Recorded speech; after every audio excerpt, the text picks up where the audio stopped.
Hello students, how are you.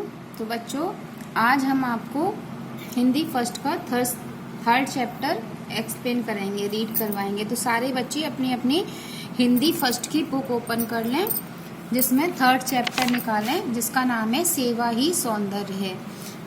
तो बच्चों, इस पार्ट में ये मनुष्य के दो श्रेष्ठ गुण होते हैं, परोपकार और सेवा। उन पर प्रकाश डाला गया है और बताया गया है कि ईश्वर की सच्ची पूजा इंसान के प्रति परोपकार और सेवा का भाव रखना ही है। मतलब ये दो गुण इतने श्रेष्ठ बताए हैं कि इसके बिना जीवन व्यर्थ होता है।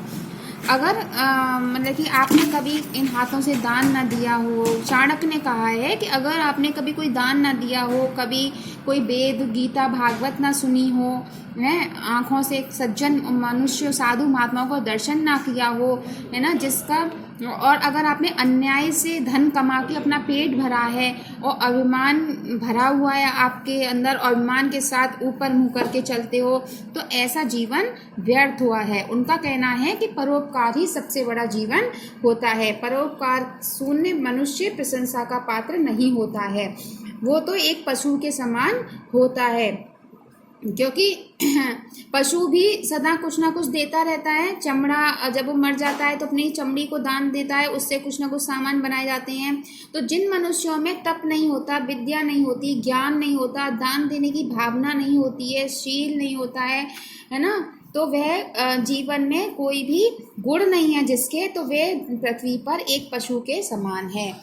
अब आपको एक उदाहरण बताते हैं कि रहीम दास जी एक नवाब थे। वो प्रतिदिन दान किया करते थे, है ना, मुट्ठी भर के सिक्के दिए देते थे। एक दरबारी ने देखा कि एक व्यक्ति 2 से 3 बार आया, और लेकिन वो तो उन्होंने देखा नहीं, ध्यान नहीं दिया, क्योंकि वो नीचे निगाह करके ही दान देता। उसने कहा कि कई बार लोग ले जा रहे हैं और आप दान दे रहे हैं, आपने देखा ही नहीं। तब रहीम ने कहा कि देने हारा और है, जो देता दिन रैन, लोग भरम हम पे करें या भी नीचे नैन। उन्होंने कहा कि देने वाला तो कोई और होता है और हम तो बस दिन रात उसको दे रहे हैं, दान दे रहे हैं।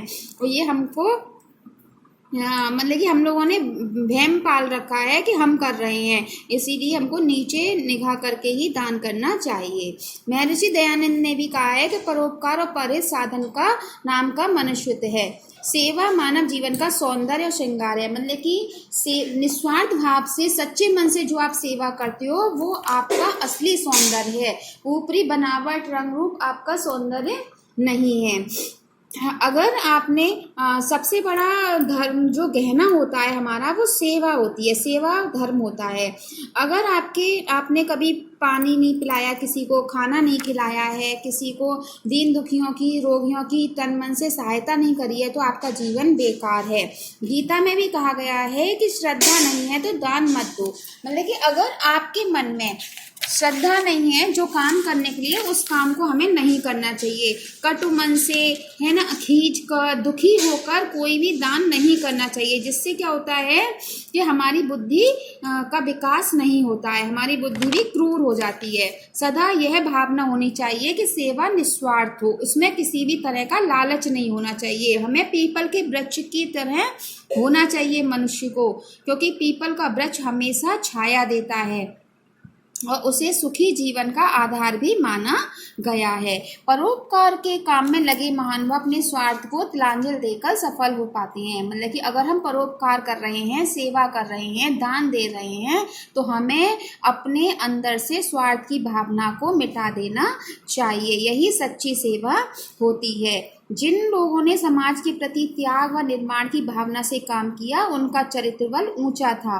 किसी भी व्यक्ति के लिए अपने चरित्र निर्माण से बड़ा एवं ऊंचा कोई काम नहीं हो सकता। हमें एक अच्छा चरित्र निर्माण करना चाहिए, अच्छा मनुष्य बनना चाहिए और भविष्य में संसार में उपकार करें, ऐसे कार्य करने चाहिए। और परोपकार के माध्यम से ही हम ईश्वर प्राप्ति का मार्ग प्रशस्त कर सकते हैं। स्वामी विवेकानंद ने कहा है कि द्वेष और कपट त्याग दो, संगठित होकर दूसरों की सेवा करना सीखो, यही हमारे देश की पहली आवश्यकता है। एक डॉक्टर अपने कार्यस्थल को मथुरा काशी समझे, रोगियों को ईश्वर की मूर्ति। वास्तव में मानव की सेवा ही ईश्वर की सच्ची पूजा होती है। इससे हमें यह सीख मिलती है बच्चों कि किसी की सेवा करना, दान देना, सम्मान करना मनुष्य के सबसे बड़े कर्म और धर्म है। कहा भी जाता है कि परोपकार ही जीवन और सेवा ही सौंदर्य है। तो आपने समझा ना, हमको हमेशा अच्छे अच्छे काम करने चाहिए, दूसरों की मदद करनी चाहिए और निस्वार्थ भाव से करना चाहिए। इसी से हमारा जीवन सफल होता है और सुंदर बनता है। तो बच्चों अब आप अपने इस चैप्टर को घर पे अच्छे से रीड करेंगे और इसका एक्सरसाइज को फिल करेंगे अपनी बुक में। तो तब कल फिर मिलेंगे, तब तक के लिए धन्यवाद।